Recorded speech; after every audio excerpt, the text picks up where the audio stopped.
तो ज़ेलेंस्की के टारगेट पर क्रीमिया, जी हां, 20 अगस्त 22 अगस्त की हम बात कर रहे हैं। अलग अलग समय पर देखिए किस तरीके से ये हमले हुए हैं, इसको भी हम आपको बताएंगे ग्राफिक के माध्यम से।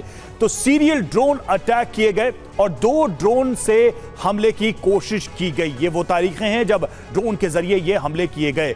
देखिए अब इसको समझते हैं 20 अगस्त और 12 अगस्त को क्या हुआ था।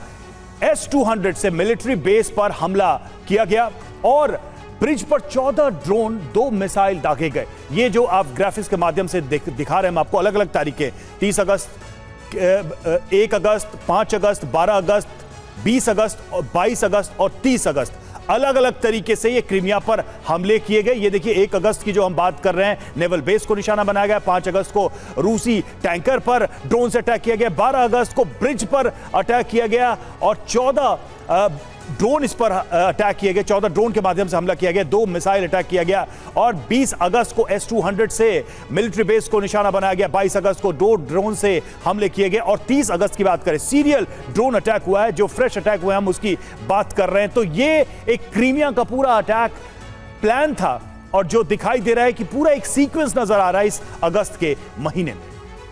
तो क्रीमिया पर हमला क्यों, यह भी समझना बहुत जरूरी है। रूस को क्रीमिया में फंसाने की यह कोशिश है ताकि रूस क्रीमिया में ज्यादा ताकत लगाए। क्रीमिया रणनीतिक रूप से काफी अहम है। क्रीमिया को वापस लेने की कोशिश का यह एक मैसेज भी है, यह एक संदेश भी है। इसलिए क्रीमिया को फिर से टारगेट किया गया और ड्रोन से यह हमले किए गए। सबसे बड़ी बात यह है कि जो ताकत है रूस की, उसको बांटा जाए। रणनीतिक रूप से क्रीमिया अहम भी है और रूस अगर वहां इंगेज होता है तो रूस की शक्ति भी जो है वो बिखरती दिखाई देगी। राजेश सर, ये रणनीति दिखाई दे रही है, ये ड्रोन अटैक की जो पूरी की पूरी रणनीति दिखाई दे रही है, 1 अगस्त से 30 अगस्त तक पूरा एक सीक्वेंस दिखाई दे रहा है। इससे क्या निकलता नजर आ रहा है? क्या वाकई में यूक्रेन रूस को यहां हेविली इंगेज करने में सफल हो पाया है या हो पाएगा, लगता है आपको?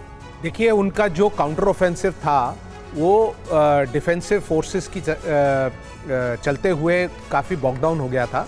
तो ज़रूर ये उनकी रणनीति है। क्राइमिया में ही नहीं, जैसे आपने पहले बताया अपने प्रोग्राम में, रशिया में कोऑर्डिनेटेड अटैक हुआ है। तो जो रिजर्व्स हैं रशिया के, वो उनको टाई डाउन करने की कोशिश की जा रही है ताकि जो काउंटर ऑफेंसिव है, क्योंकि अंत में जो है हमें जमीन तो लेनी ही लेनी है और अगर जब तक हम जो उनके रिजर्व्स हैं उनको टाई डाउन नहीं करेंगे तब तक उन्होंने देखा है कि कितनी स्लो प्रोग्रेस हो रही है। अगर प्रोग्रेस यूक्रेन की तरफ से मैसेज सीधा सीधा यही है क्या कि क्रीमिया को हम वापस लेकर आएंगे? कम से कम संदेश देने की कोशिश यही है। संदेश तो है, पर संदेश का ये डिसेप्शन भी हो सकता है कि हम क्रीमिया को लेंगे और हमारा एक्चुअल अटैक जो है कहीं और होगा।